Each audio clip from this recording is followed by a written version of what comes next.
di Kak Oja Bicara. Kali ini di episode 3, beda dari 2 episode sebelumnya bersama Kak Aditya. Kali ini ada aku, Elva, bersama 2 narasumber yang keren banget nih. Ada Kak Adin sama Zahra. Halo. Boleh berkenalan dulu nih Kak. Halo sobat-sobat remaja semuanya. Perkenalkan, aku Andini Dwi Snayanti. Kalian bisa panggil aku Andin. Halo semuanya, aku Zida Fariha Azhara. Kalian bisa panggil aku Zara. Nah, di sini tuh kita mau bahas terkait dengan insecure pada remaja nih, Kak. Karena ini juga bertepatan sama Hari Remaja Internasional nih. Nah, insecure itu kan nggak ada di fase remaja satu doang ya, Kak ya. Karena kita sendiri tuh remaja itu dibagi jadi 3 fase nih ya, menurut Kemenduk Bangga. Jadi ada 3 fase nih, teman-teman. Fase awal itu dari umur 10 hingga 14 tahun. Lalu fase tengah itu ada 15 hingga 19 tahun, dan fase akhir itu ada 20 hingga 24 tahun nih teman-teman. Nah, di sini tuh kita pasti ada insecure-nya masing-masing ya Kak ya di setiap fase. Nah, mungkin boleh diceritain nih Kak, pada masing-masing fase tuh gimana sih insecure yang dihadapi? Gitu, mungkin bisa dari fase awal dulu nih, ada Zahra. Jadi kalau aku sendiri kan kalau remaja awal itu tuh kayak erat hubungannya sama kayak awal-awal pubertas gitu kan. Apalagi tuh dulu aku itu waktu pubertas itu, aku tuh waktu pertama kali kalau aku lagi puber itu, aku tuh lagi ngaca pakai celana yang biasanya aku pakai. Terus waktu aku ngaca, hah, kok pinggang aku kayak lebar banget. Aku juga "Hah?"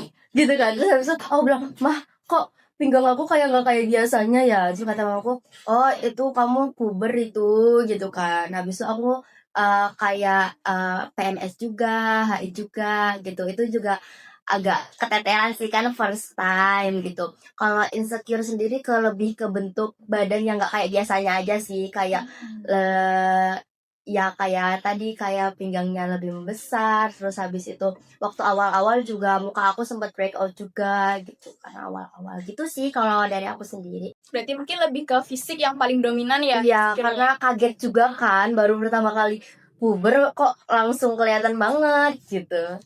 Nah, Zahra, terus ini kan kalau pubertas nih, itu kan juga sering dikaitkan sama perubahan emosional yang Iya. labil banget nih, Iya. apalagi di puber. Nah, itu dari kamu sendiri gimana? Mungkin ngerasa di pertemanan ada yang beda, atau mungkin dapat first love nih. Ada. Awal. Aduh. Mengingat sih. Kalau aku tuh, kalau emosional kan waktu itu berarti aku SMP. Itu tuh pertemanan di kelas 7. Kelas 7 tuh kan masih awal-awal remaja juga kan. Itu di kelas 7 tuh pertemananku tuh nggak jelas gitu loh. Kayak bahasanya aku tipe orang yang baperan gitu loh. Jadi kayak misalnya aku dibercandain sama temenku, tapi aku tuh langsung kayak ngambek, terus aku langsung ngejauh ke temenku gitu.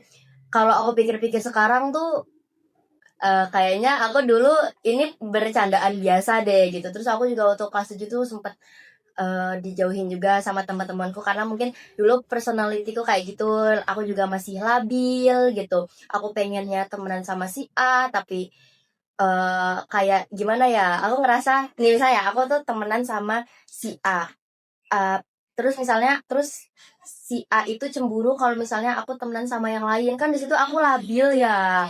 Terus di situ aku juga jadinya sama si temen yang B ini, aku jadi ngejauh karena demi si temanku yang A ini nggak cemburu. So aku malah jadi dijauhin sama teman-temanku yang lain. Jadi aku sering sama si A ini gitu. Padahal kalau dipikir-pikir kan aku juga harus temenan sama yang lain gitu. Maksudnya si temanku yang A ini juga harus paham kalau misalnya aku tuh nggak harus sama dia terus loh gitu. Kalau first love sih, ada sih, ada, tapi ya gitu deh, cuman kayak sebatas suka aja, kayak tertarik gitu, tapi nggak yang sampai sejauh sih. Cuman ya udah deket aja, tapi deket temen gitu. Sangat wajar lah ya kayak apalagi di fase puber itu banyak banget perubahan yang kita alami teman-teman. sensitif juga kan. Iya, bener banget. Berperan sensitif, semua kayak dianggap itu tuh besar gitu loh. Iya. Dan mengarahnya kalau di masa remaja awal tuh ke fisik. Iya, Fisik betul udah banget. pasti bikin insecure gitu-gitu. Bener banget, Kak. Nah, terus kalau aku sendiri nih ya, dari Sekarang remaja remaja fase apa nih? tengah nih. Tengah nih kebetulan. Nah, kalau aku sendiri sebenarnya sama, kayak dari fisik itu juga pasti insecure banget lah ya, kayak kok nggak secantik teman-teman sih, kok badannya nggak sebagus teman-teman gitu. Apalagi kadang itu juga ngaruh, apalagi kan kayak puber itu kan berkelanjutan ya, Kak ya. Jadi kayak pertemanan juga sebenarnya iya, fisik juga, terus nanti merembet ke suka-sukaan itu. Aduh. Suka insecure nih, kayak aduh fisik aku nggak bagus, nanti aku gak disukain ini lagi gitu kan juga ada. Tapi kalau aku sendiri tuh semakin kesini, apalagi udah masuk ke ranah universitas nih ya, karena aku udah nggak di fase sekolah nih. Kalau sekolah tuh biasanya kan emang yang kompleks banget tuh pertemanan ya, Kak ya, sosial pertemanan. Kalau makin kesini semenjak aku masuk universitas, itu aku ngerasanya pertemanan tuh bukan suatu hal yang bener-bener harus aku fokusin gitu, Kak. Jadi kayak kadang tuh kalau di kelas atau di kampus, ranah kampus itu aku nggak harus kok punya circle gitu. Dari kayak gitu kan. Kayak ya udah mungkin mereka boleh punya teman banyak, tapi aku merasa itu bukan kebutuhan yang harus aku kejar banget kalau untuk fase tengah ini. Dan kadang itu malah aku insecure-nya itu aku merasa harus aktif. Kayak ketika aku istirahat tuh aku merasa salah gitu, Kak. Kadang ketika malam-malam nih atau weekend lah, kita kan boleh ya untuk istirahat ya setelah aktivitas seminggu. Itu aku waktu istirahat, aku buka medsos nih. Wah, medsos itu kan sumber terbesar insecure ya. Iya banget. Di situ aku melihat teman-temanku dengan segala pencapaiannya, circle-nya yang wah keren-keren banget. Pencapaian mungkin dia aktif di organisasi, ikut volunteer, kegiatan. Di situ aku ngerasa ketinggalan. Jadi bukan di ranah pertemanannya, tapi tentang karir dan aktivitas yang udah mereka capai gitu, Kak. Aku di situ ngerasa ketinggalan gitu. Aku tahu sebenarnya kayak itu kan plan masing-masing ya, tapi di situ aku ngerasa kayak aku juga harus ikut aktif sehingga aku nggak boleh capek, kayak toxic productivity gitu loh, Kak. Itu. Jadi aku lebih ke itu sih, insecure-nya tuh ngerasa selalu ketinggalan sama teman-teman aku, Kak. Karena kalau di remaja tengah juga pastinya kita ada target gitu kan, kayak nanti kita di pressure ini selanjutnya apakah kita nanti mau lanjut S2 lagi atau kerja gitu-gitu, pasti udah kepikiran di remaja tengah. Apalagi remaja tengah tuh SMA ke kuliah kan udah masuk remaja tengah juga kan. Saya juga besok udah mau ke ini kan. Kayaknya aku nanti pemikirannya juga kayak kakak deh, berubah deh. Kayak milih nanti mau prodi apa, aduh, ya banget. Nah itu kayak pertimbangan remaja-remaja. Bener banget, Kak. Terus kalau udah merembet ke fase akhir nih, Kak, kira-kira yang dikhawatirin sama gak sih, Kak? Atau udah makin panjang nih? Atau makin chill? Oh iya, makin chill aja nih. Kalau aku ya, aku sekarang di usia 22 teman-teman. Dan aku juga baru wisuda kemarin Mei. Fresh graduate. Iya. Gimana sih rasanya fresh graduate gitu. Kemarin tuh banyak yang tanya sama aku kayak, apakah lebih enak udah lulus selesai atau gimana? Tapi di posisi aku yang sekarang istilahnya yang tengah-tengah di remaja akhir, remaja akhir kan 20 sampai 24. Sedangkan aku sekarang 22. Otomatis itu kayak tengah-tengah banget nih, teman-teman. Jadi kayak perasaanku sekarang tuh malah lebih ke bingung.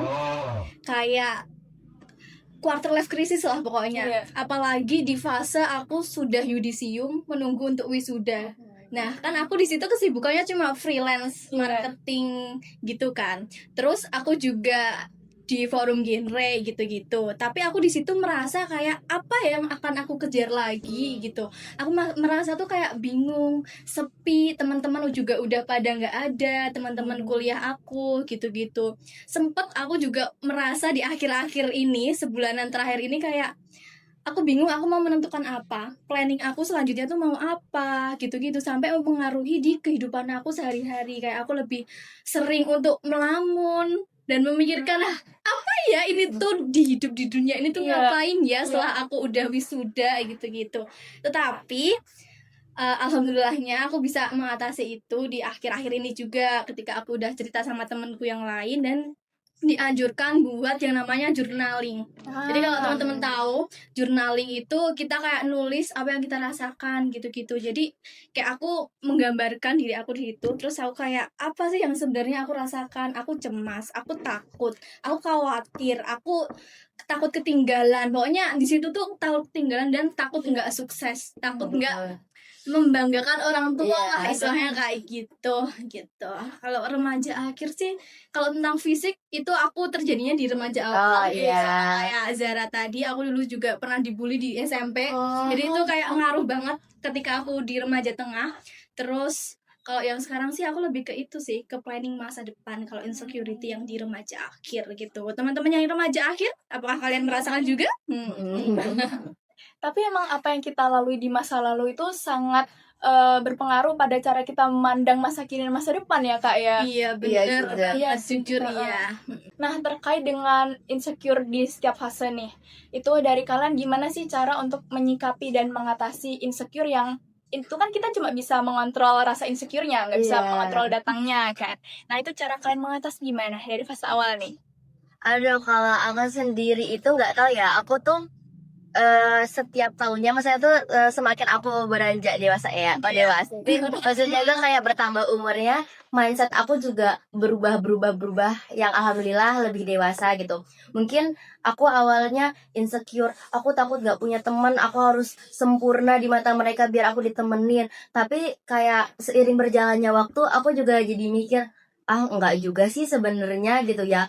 Aku kalau mereka tahu aku aslinya gini, ya udah nggak usah temenan kalau emang nggak suka gitu. Kalau emang suka ya sini kita temenan gitu. Kalau aku kayak gitu sih. Jadi kalau aku nggak tahu ya, seiring berjalannya waktu aku lebih orangnya bodo amatan gitu loh, kayak ya udah pokoknya aku ya aku gitu. Kalau misalnya kalian nggak suka ya ya udah gitu. Jadi kayak lebih bodo amat aja gitu. Kayak di awalnya aku insecure yang kayak aku harus sempurna gitu, nuntut diri sendiri kan juga capek ya gitu. Jadi nggak tahu ya, jadi sekarang kayak ya udah gitu. Berarti kayak lebih mengandalkan ke diri sendiri gitu. Iya sih. Gitu. Sama aku juga kayak Zara. Jadi kayak pokoknya aku di SMA, akhir-akhir SMA aku banyak explore kan di kuliah. Aku SMA tuh kan COVID juga kan. Jadi aku nggak banyak explore, dan aku banyak explore tuh di kuliah. Nah ketika di kuliah ini aku juga baru kayak lebih mengandalkan diri aku sendiri dan lebih mengenal sebenarnya aku tuh bisa apa sih gitu-gitu. Karena setelah aku mengenal diri aku, ternyata berbanding terbalik nih dari yang dulu aku kira aku tuh suka hal yang seperti ini gitu. Jadi ketika aku remaja awal masih SMA gitu, aku kira oh aku anak MIPA, aku dari IPA dulu. Jadi kayak oh apa ya jurusan yang IPA, sehingga aku memilih aku suka kimia, yaudah kimia aja. Karena aku memperhitungkan sebenarnya aku tuh ada hal lain nggak sih yang bisa aku explore. Nah kurang explore di situ tuh teman-teman. Jadi kalau lagi masa remaja-remajanya yang masih banyak waktu gitu, gunakan waktunya untuk explore banyak hal. Jadi biar kita tuh lebih tahu sebenarnya tuh kita ada kemampuan apa sih, sehingga kita bisa mengandalkan diri kita dan tetap self love gitu. Apapun itu kita harus mencintai diri kita sendiri, karena tidak ada yang tahu selain kita sendiri. Bener banget. Karena kita cuma bisa mengandalkan diri sendiri ya Kak pada akhirnya gitu. Aku sendiri sebagai fase tengah, jujur kayak diambang gitu loh Kak. Kayak aku tuh udah nggak pantas untuk memikirkan permasalahanku di fase awal dan belum sekuat itu untuk memikirkan yang di fase akhir gitu Kak. Jadi tetap diambang-ambang nih. Aku yang paling aku takutin kan untuk merasa tertinggal itu tadi ya Kak ya.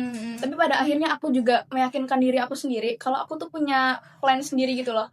Aku punya apa yang aku minati dan aku nggak harus mengikuti standar orang lain. Pentingnya di situ.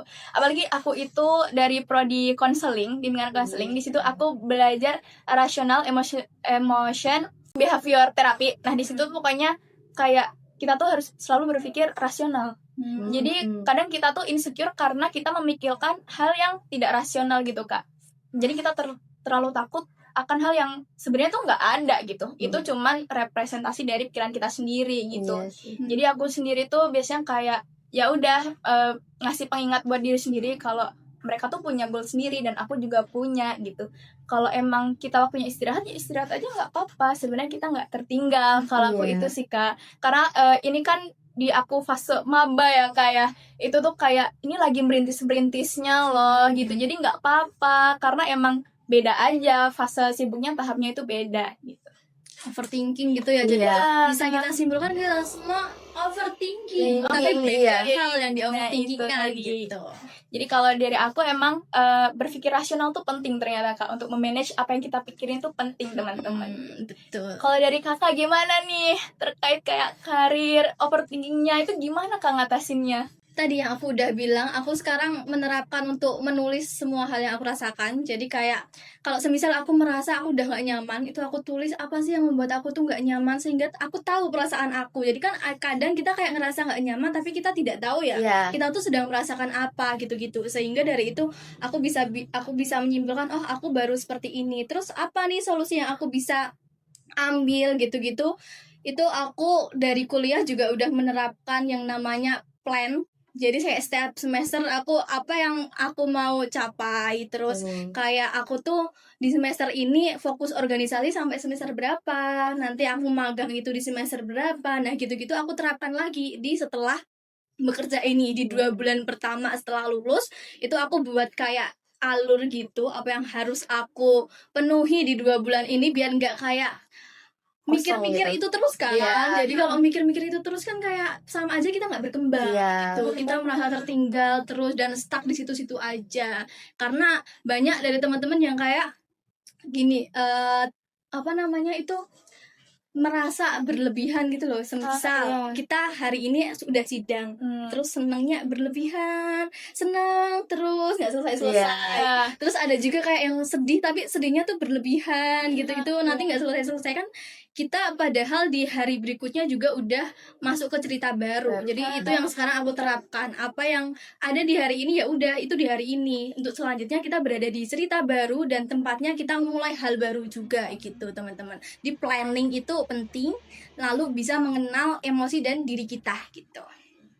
Itu berarti juga kayak ini banget Kak, kalau misal hari ini kita insecure tuh kita juga harus ingat kalau besok tuh ada cerita baru nih. Iya. Kita nggak perlu terlalu panjang lah ya. Nggak stuck di situ-situ Iya, aja. benar, nggak usah terlalu larut gitu. Betul. Tuh teman-teman bisa diikutin ya caranya Kak Andini journaling. Oke. Nah, tadi kan kita udah bahas terkait insecure dan solusi untuk mengatasinya di fase masing-masing nih. Nah, dari kalian nih ada nggak pesan buat teman-teman yang sedang berada di fase kalian masing-masing gitu, dengan permasalahan yang mungkin relate banget nih gitu. Oh, dari aku lagi ya. Iya, yang awal-awal dulu nih. Emang awal selalu bintang selalu datang di awal. Kalau misalnya buat remaja awal yang nonton podcast ini, menurut aku kalian sibuk-sibukin aja berorganisasi, mencari hal-hal yang baru, terus kalian tuh jangan takut bermimpi sih. Kalian tuh, nih kan aku dulu overthinkingan juga, tapi aku tuh mengalihkannya dengan cara aku menyibukkan diri aku sendiri dan kayak melakukan hal-hal yang aku suka. Jadi biar aku tuh lupa gitu loh sama overthinkingan aku gitu. Terus jadi teralihkan juga kan, dan siapa tahu dengan kita melakukan hal-hal yang kita suka itu jadi bahasanya kita juga healing gitu loh gitu. Jadi kita juga ini cara aku healing loh gitu. Dan kalian juga jangan lupa istirahat ya, jangan nge-push diri sendiri. Itu sih kalau dari aku. Kalau dari remaja tengah gimana? Remaja tengah. Kalau remaja tengah ini aku mungkin pesan buat teman-teman tuh untuk gak apa-apa eksplor sebanyak mungkin. Apa yang mungkin kalian penasaran, lakuin aja gitu, coba aja. Mungkin itu baik, mungkin itu buruk, seenggaknya kalian udah pernah ngelakuin gitu ya. Jadi kayak kalian tahu nih mana yang paling cocok buat kalian gitu, dan mungkin di situ kalian bisa tahu tujuan hidup kalian tuh apa, dan kalian nggak akan membandingkan itu dengan orang lain gitu ya kayak. Dan jangan lupa istirahat juga gitu, jangan menerapkan toxic productivity ya kayak. Jadi kalau emang Betul. yang lain berkegiatan, kalian waktunya istirahat nggak apa-apa gitu. Kalian kan memang tujuannya berbeda, jadi di situ nggak apa-apa untuk kalian ambil waktu kalian sendiri gitu. Betul. Dari Kak. Yang Aduh, akhir remaja akhir. Buat teman-temanku remaja akhir semuanya yang melihat podcast ini. Wah. Jadi buat kalian kalau semisal sekarang dalam fase yang istilahnya tertinggal atau merasa sendiri gitu, tetap ingat bahwa kalian sudah banyak melewati hal yang kalian udah usahakan yang lalu-lalu, sehingga berterima kasih terlebih dahulu sama diri kalian, karena yang bisa menghargai itu diri kalian sendiri juga. Dan semua progres apapun itu dihargai, walaupun kita satu hari itu cuma ngedit-ngedit CV, hargai itu salah satu hal yang bikin kalian berkembang gitu. Jadi yang pertama dan utama, kenali diri kalian itu tetap ya, sebagai remaja akhir kita walaupun istilahnya udah kayak mentok, tapi kita harus tetap bisa itu mengelola emosi kita bagaimana, dan gak usah merasa tertinggal dengan hal lain karena kita mempunyai jalan sendiri untuk berproses gitu teman-teman. Semangat. Semangat. Ya, semangat kita. Oke teman-teman, jadi gitu nih terkait insecure yang dihadapi oleh 3 fase remaja teman-teman, dari awal, tengah, dan akhir ya. Jadi insecure itu sebenarnya wajar, itu adalah tahap dari yang namanya hidup ya Kak ya. Pasti ada insecure-nya masing-masing. Di tiap tahap itu pasti beda-beda nih masalahnya, mulai dari perubahan fisik, emosional, karir, itu pasti ada struggle-nya sendiri-sendiri. Dan nggak apa-apa, karena itu memang akan selalu datang dan kita nggak bisa mencegah itu ya Kak ya. Kita cuma bisa mengontrol dan memanage gimana sih baiknya agar kita terus merasa senang dan nyaman dengan diri kita sendiri gitu.